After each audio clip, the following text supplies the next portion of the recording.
Light का refraction पढ़ना है बेटा हमने। तो रिफ्रैक्शन क्या होता है कि एक रे जब ट्रेवल कर रही होती है एक मीडियम से दूसरे मीडियम में, तो ये अपना पाथ चेंज कर लेती है। जैसे हमने ये कहा कि ये मीडियम 1 है और ये मीडियम 2 है, ठीक है।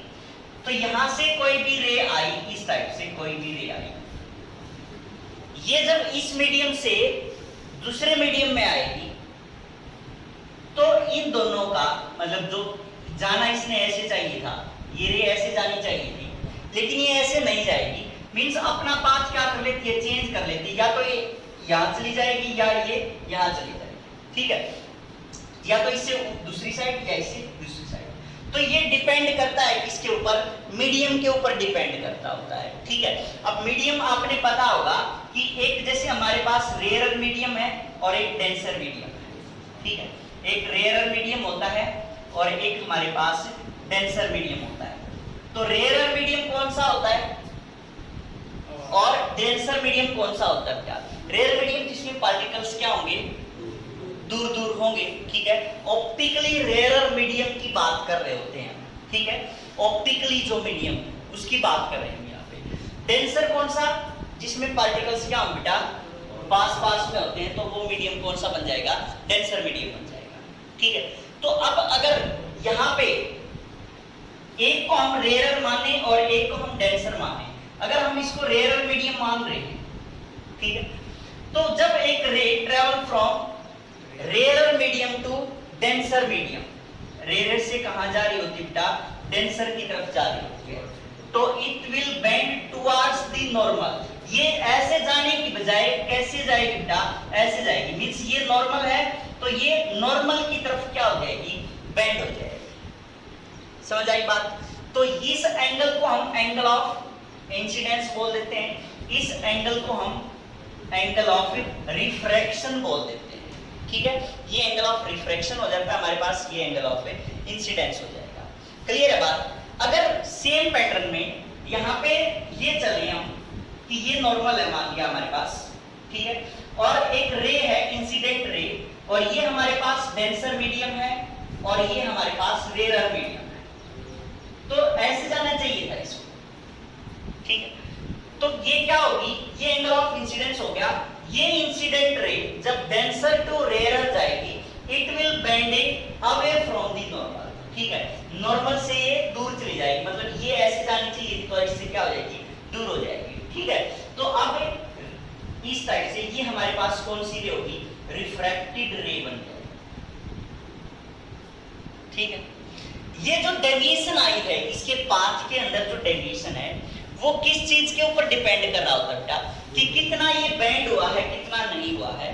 ये जो मीडियम है उसके रिफ्रैक्टिव इंडेक्स के ऊपर डिपेंड कर रहा होता है, ठीक है। अब रिफ्रैक्टिव इंडेक्स क्या होता है, मींस जो इसकी स्पीड है, ये जो लाइट की स्पीड है एक मीडियम से जब दूसरे मीडियम में जाएगी तो इसकी स्पीड में थोड़ा सा चेंज आ जाता है, और वो चेंज किसकी वजह से आ रहा होता है, रिफ्रैक्टिव इंडेक्स की वजह से आ रहा होता है, ठीक है। तो इसलिए हम बोल देते हैं कि भाई ये चेंज रिफ्रैक्टिव इंडेक्स की वजह से आ रहा है या change in speed of light की वजह से आ रहा है, ठीक है, जैसे जैसे मीडियम चेंज होता है। अब रिफ्रैक्टिव इंडेक्स क्या होता है बेटा,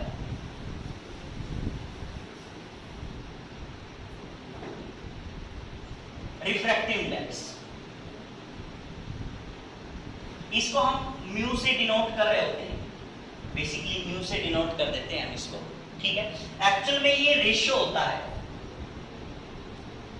किस किस की, speed of light in air या vacuum to the speed of light in medium, ठीक है। तो जो रिफ्रैक्टिव इंडेक्स होता है mu, that is speed of light, speed of light in air या वैक्यूम के अंदर सेम मान के चलते हैं बेटा, ठीक है, डिवाइड बाय में speed of light in medium होता है। ये एक रेशियो है जस्ट, ठीक है, क्योंकि यहाँ पे कुछ थी स्पीड, एयर की बात करें तो दूसरे मीडियम में आएगी तो दूसरे मीडियम में स्पीड क्या होगी, चेंज हो जाएगी। तो जो उनकी स्पीड होती है उसी के हिसाब से हम इनका रिफ्रैक्टिव इंडेक्स मान के चल रहे होते हैं। क्लियर बेटा बात? अब एक टर्म और आती है relative refractive index. Refractive index means एक मीडियम का रिफ्रैक्टिव इंडेक्स दूसरे मीडियम के रिस्पेक्ट में अगर हम बात कर रहे होते हैं, ठीक है। यहाँ पे हमने माना कि भाई एक मीडियम 1 है, एक मीडियम 2 है, तो refractive index of medium 2 with respect to medium 1, इस टाइप से हम इसको डिनोट करेंगे। या कैसे लिख देते हैं इसको कि refractive index of medium 2 divide by में रिफ्रैक्टिव इंडेक्स ऑफ मीडियम 1। ये बीसी की नोटेशन है। इसका भी मतलब क्या है, refractive index of medium 2 with respect to medium 1। इसका ही मतलब क्या है, refractive index of medium 2 with respect to 1। एक नोटेशन से और डिनोट कर देते हैं इसको, refractive index of medium 2 with respect to medium 1। समझ गए बात? जो विद रिस्पेक्ट टू वाला है उसकी पोजीशन चेंज हो रही है, मतलब बाकी तो वही है, ये भी मीडियम 2 है, ये भी। क्लियर बेटा बात? अब इसका जब आप फॉर्मूला बनाओगे तो वो फॉर्मूला कैसे बनेगा, जैसे हमने यहाँ पे एक रे थी, ये मीडियम 1 था और ये मीडियम 2 था, ठीक है। रे यहां से यहां चली, इसमें स्पीड हमने कितनी मान ली बेटा, v1 मान ली, और इसमें स्पीड हमने क्या मान ली, v2 मान ली। दोनों में स्पीड चेंज तो होगी क्योंकि इसमें आएगा तो ये v2 स्पीड से आओगे और ये v1 स्पीड रहेगी। अब जो मीडियम 1 में v1 स्पीड है उसको आप कैसे लिखोगे, जैसे μ2 है, μ2 को आप क्या लिखोगे, μ2 एक्चुअल में रिफ्रैक्टिव इंडेक्स है किसका, सेकंड मीडियम का। और रिफ्रैक्टिव इंडेक्स की डेफिनेशन क्या होगी बेटा, speed of light in air लिख दिया v डिवाइड बाय में speed of light in medium. Speed of light in medium किसकी बात कर रहे हैं, मीडियम सेकंड की बात कर रहे हैं, तो सेकंड मीडियम में स्पीड कितनी है, v2 है, तो हमने यहाँ पे v2 लिख दी। ये c से डिनोट कर लो बेटा, लाइट है, स्पीड ऑफ लाइट है, c से डिनोट कर दिया हमने, ठीक है। अब डिवाइड बाय लिख दिया। डिवाइड बाय क्या था, μ1 था, μ1 भी क्या है, speed of light in air to the speed of light in medium, तो c डिवाइड बाय क्या लिख देंगे बेटा, v1 लिख देंगे, कोई दिक्कत यहाँ तक। अब उसके बाद c बाई v2 इंटू में v1 बाई में c लिख देंगे, तो c से c कैंसिल हो जाएगा, क्या बचेगा, v1 डिवाइड बाई में v2 बचेगा। समझ गए बात? तो μ2 डिवाइड बाई μ1 जो आया हमारे पास, that is v1 divide by में v2, ठीक है। मींस अब एक बात देखो कि जो रिफ्रैक्टिव इंडेक्स है that is inversely proportional to the speed ना, स्पीड की क्या बताइए, इनवर्सली प्रोपोर्शनल बना है। जो रिफ्रैक्टिव इंडेक्स है मींस रिफ्रैक्टिव इंडेक्स ज्यादा होगा जिसका, उसके अंदर जो स्पीड ऑफ लाइट होगी वो कम होगी, ठीक है बात। मींस हम लिख सकते हैं कि म्यू जो होगा that is inversely proportional to speed. Clear है बात? ठीक। अब उसके रिफ्रैक्शन भी हैं कि पहला लॉ क्या है, क्या बेटा, रिफ्रैक्शन का पहला लॉ,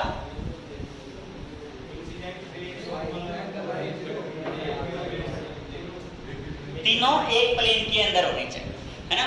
लॉ ऑफ रिफ्रैक्शन पहला क्या कह रखा कि incident ray, refracted ray and normal all lies in same plane, ठीक है। जो लॉ पहला उसके अंदर था रिफ्रैक्शन के, रिफ्लेक्शन के अंदर था, सेम यहाँ पे भी है।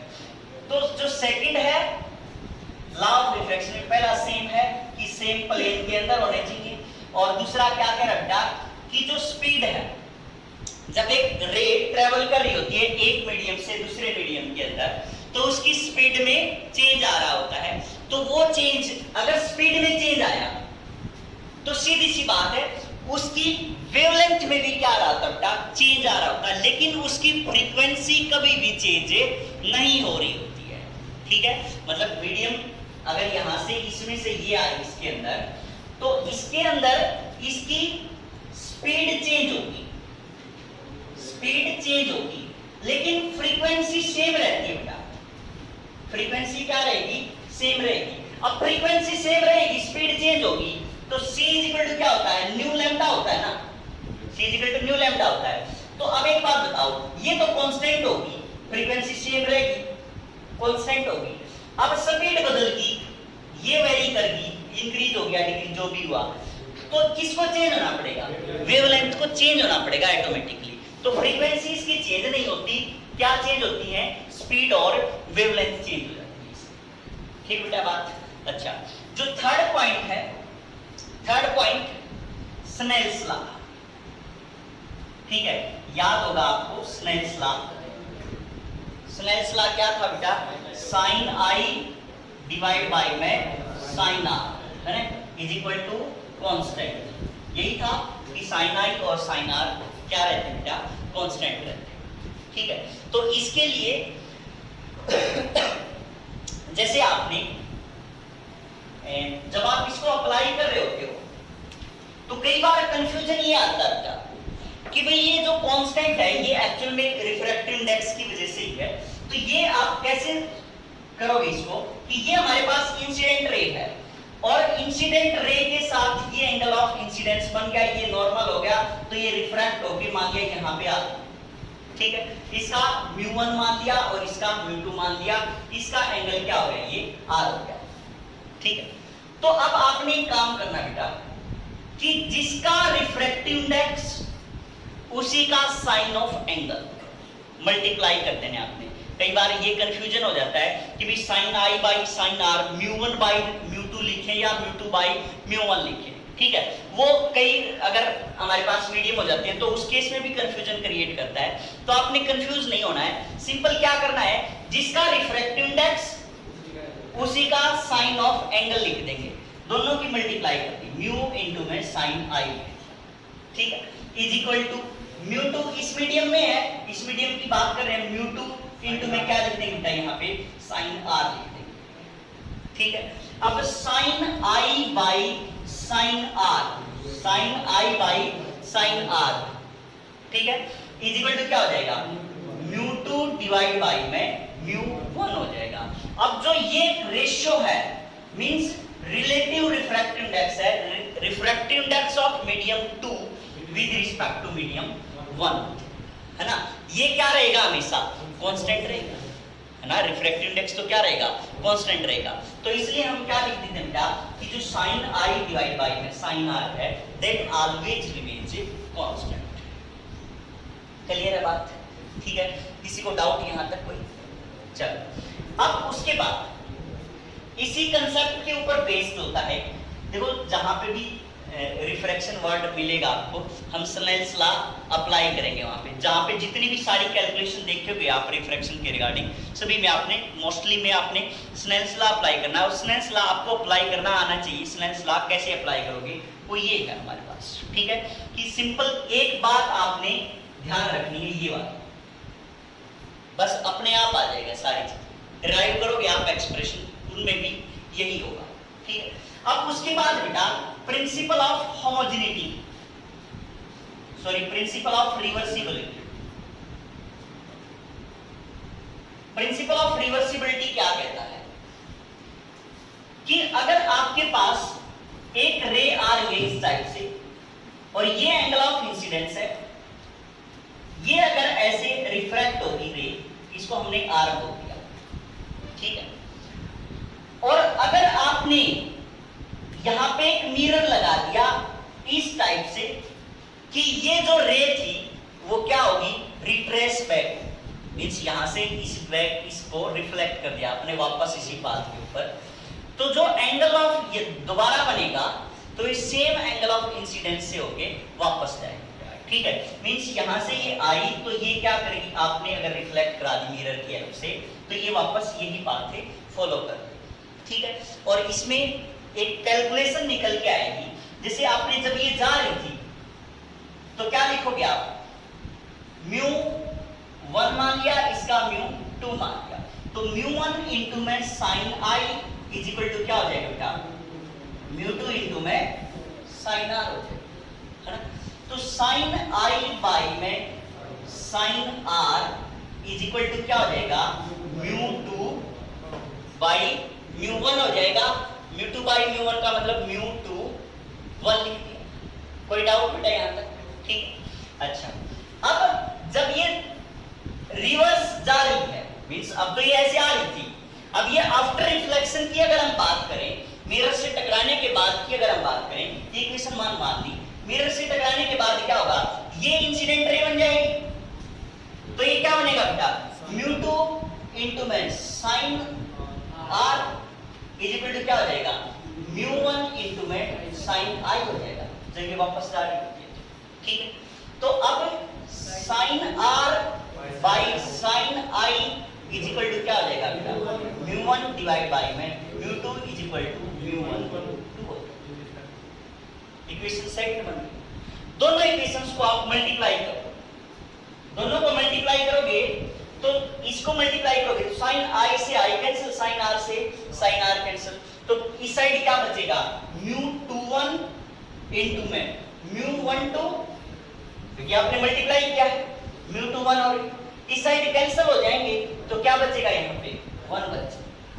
ठीक है, मींस μ12 और μ21 की जब आप प्रोडक्ट कर रहे होते हो तो इस केस में वो किसके इक्वल आती है बेटा, 1 के इक्वल आती है ना।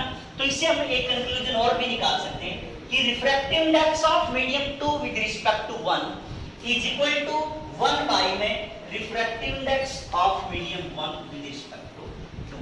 ये दोनों आपस में क्या होते हैं, रेसिप्रोकल होते हैं। ठीक है, मींस आपने अगर एक्सचेंज कर दिया तो एक्सटेंशन में रिवर्स वाला प्रिंसिपल फॉलो हो रहा है। मींस अगर reverse of principle of reversibility बना रहे हो तो μ21 किसके इक्वल आ जाता है, 1 बाई में μ12 के इक्वल। क्लियर बेटा बात? ठीक है, अब हम रिफ्रैक्शन पढ़ेंगे थ्रू ए रेक्टेंगुलर ग्लास।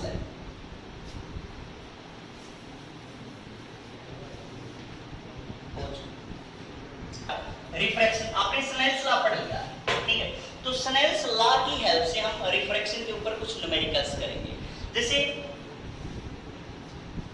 ये हमारे पास नॉर्मल हो गया और ये एंगल ऑफ इंसिडेंस, ठीक है, एंगल ऑफ इंसिडेंस ये हो गया, तो ये रे रिफ्रैक्ट होके कोई ना कोई एंगल बनाएगी, एंगल ऑफ रिफ्रैक्शन बन जाएगा। ठीक है, अगर एंगल ऑफ इंसिडेंस हमने मान लिया 30 डिग्री है, क्लियर है बात, और ये एयर था और ये मीडियम था और मीडियम का रिफ्रैक्टिव इंडेक्स मान लिया √3।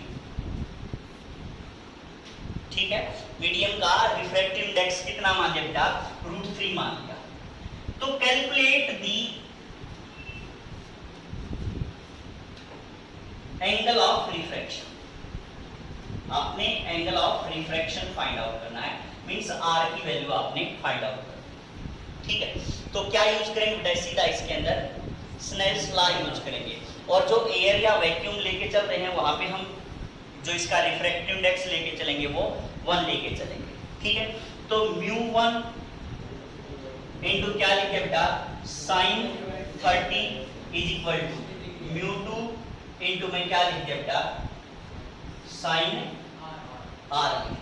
ठीक है, μ2 की वैल्यू दे रखी है कितनी बेटा, ये √3 दे रखी है, तो यहाँ पे हमने लिख दिया √3। μ1 की वैल्यू क्या हो जाएगी, 1 हो जाएगी। ठीक है, sin 30 कितना हो गया, 1/2 हो गया, तो इज इक्वल टू क्या हो गया बेटा, √3 sin r हो गया। तो sin r किसके इक्वल आ गया, 1 बाई में 2√3 आ। ठीक है, तो r की वैल्यू क्या आ जाएगी हमारे पास, sin इनवर्स 1 बाई में 2√3। ठीक है, क्लियर बेटा। तो इस साइड से आप क्या कर लोगे, r की वैल्यू फाइंड आउट करोगे, भाई एंगल ऑफ रिफ्रैक्शन इतना बनता है। वैल्यू अगर इसकी डायरेक्ट बन रही हो तो डायरेक्ट लिख देंगे, जैसे 1/2 1/3 जो भी बन रही होती, तो इसकी रिफ्रैक्शन थ्रू रेक्टेंगुलर ग्लास।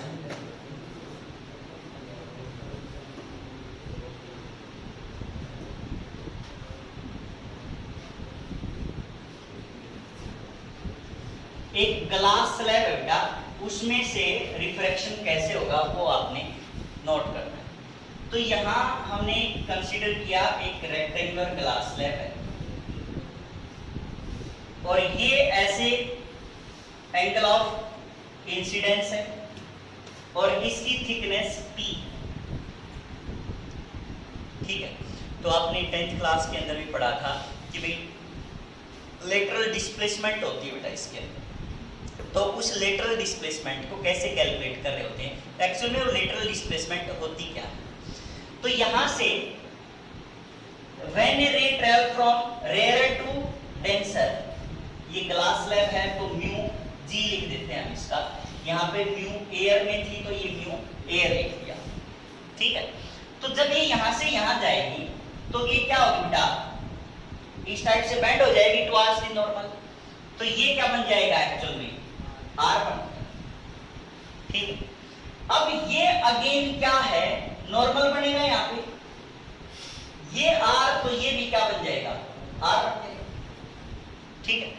तो ये आर है, तो अब ये क्या करेगी, ऐसे जाना चाहिए था ना इसमें, बट अगेन किस में आ रही है, एयर के अंदर आ रही है।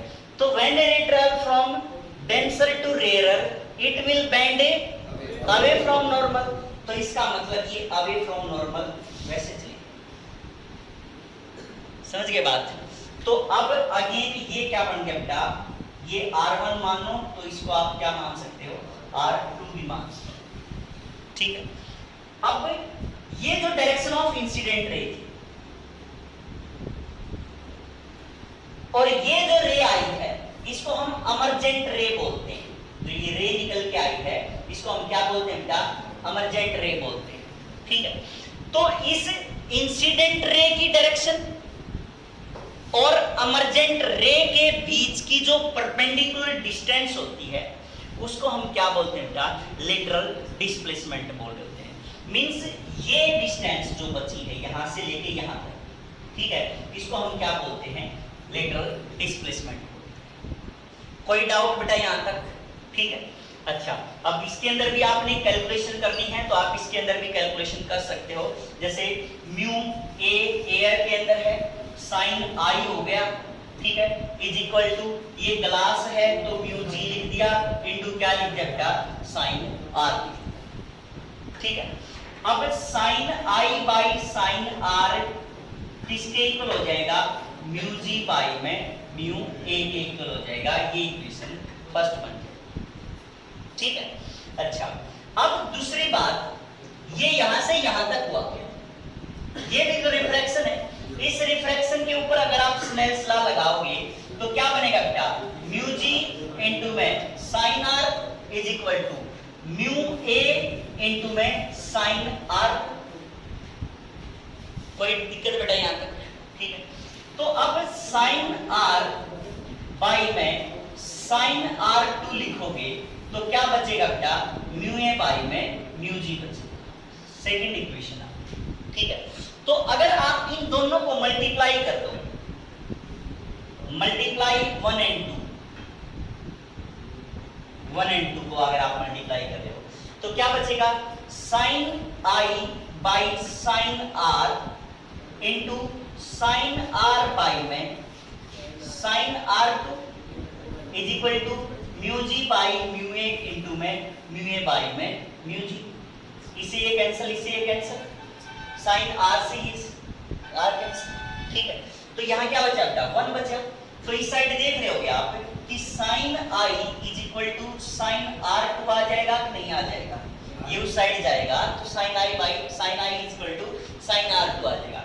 इसका मतलब आई इज इक्वल टू क्या होता है बेटा, आर ए टू होता है। मीन्स जो ये अमरजेंट एंगल है, ये जो अमरजेंट एंगल है इसको हम अमरजेंट एंगल बोल देंगे क्योंकि किसके साथ बना है, ये अमरजेंट रे के साथ जो बना है अमरजेंट एंगल, और ये हमारे पास इंसिडेंट एंगल था। तो इससे हमने क्या प्रूव किया कि जो इंसिडेंट एंगल होता है वो किसके बराबर होता है बेटा, अमरजेंट एंगल के बराबर होता है in case of rectangular glass slab, ठीक है।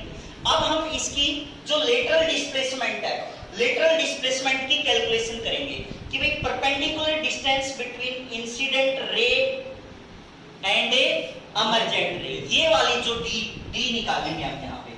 तो आपने परपेंडिकुलर डिस्टेंस ड्रा करनी है तो यहाँ से क्या करेंगे, परपेंडिकुलर ही ड्रा करें, आपने परपेंडिकुलर डिस्टेंस निकालनी है तो इसको हमने किस चीज का नाम दे दिया बेटा, डी का नाम दे दिया। अब ये डी आपने कैलकुलेट कर, समझ के बात।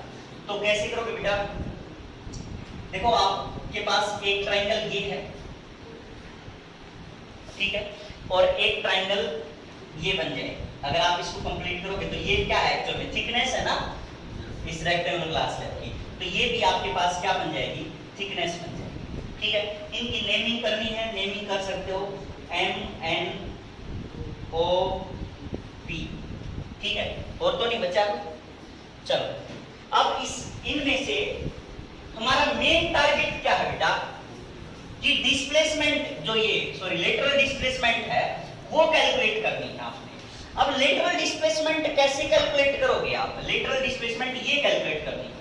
आप किसके टर्म में आना पड़ेगा आपको, इसके टर्म में, थिकनेस के टर्म में आना पड़ेगा, आई की टर्म में आना पड़ेगा, आर की टर्म में आना पड़ेगा, इसी टर्म में आना पड़ेगा। उस टर्म से हम क्या करेंगे, फिर कैलकुलेट करेंगे इसकी वैल्यू। क्लियर बेटा बात। तो अब इस ट्राइंगल के अंदर अगर हम ट्राइंगल किसकी बात करें, MOP की बात करें ना, ट्राइंगल MOP है ना, D तो डिस्प्लेसमेंट ये वाला तो इसी के अंदर है। तो D देखो यहां से हम यहां आएंगे, यहां से फिर यहां आएंगे, क्योंकि जो डिफाइंड टर्म है वो कौन सी है, P है, थिकनेस है, इसलिए हमने इन ट्राइंगल्स की हेल्प लेनी पड़ेगी। तो D डिवाइड बाई दिस की टर्म इस टर्म में आएंगे, तो D डिवाइड बाई में MO, ठीक, D डिवाइड बाई में MO। ये एंगल कितना बच जाएगा, I माइनस R1 बच गया है ना, ये R1 था तो ये क्या बन गया, I माइनस R1 बच गया। तो D बाई MO क्या बन गया बेटा, परपेंडिकुलर डिवाइड बाई में हाइपोटेन्यूज, साइन बन गया। तो लिख दिया यहाँ पे कितना, साइन I माइनस में R1। तो D की वैल्यू आ गई बेटा MO साइन I माइनस में R1। अब MO को भी कोई नहीं जानता, हमें किसका पता है, बस thickness of this rectangular slab का पता है। तो अब इस MO को भी किस में कन्वर्ट करेंगे, हम इसके अंदर कन्वर्ट करेंगे। ठीक है, तो अगर हम किसकी बात करें, इन ट्राइंगल MNO में जाएं अगर, ठीक है, तो क्या आएगा बेटा, ये MN डिवाइड बाई में M इज इक्वल टू क्या बन जाएगा बेटा, cos से R1 बन जाएगा। ठीक है, तो MN की जगह पे T लिख दो, थिकनेस है, MN क्या है T, डिवाइड बाई में cos R1 is equal to क्या लिख सकते हैं, MO लिख सकते हैं, MO साइड चला जाएगा, cos R1 इस साइड चला जाएगा। तो MO की वैल्यू इक्वेशन 1 के अंदर पुट कर सकते हैं, इसके अंदर भी पुट करेंगे तो D is equal to T by cos R1 into में क्या आ गया, sin I माइनस में R1 आ जाएगा। ठीक है, तो D आ गया हमारे पास T sin I minus R1 divide में cos R1।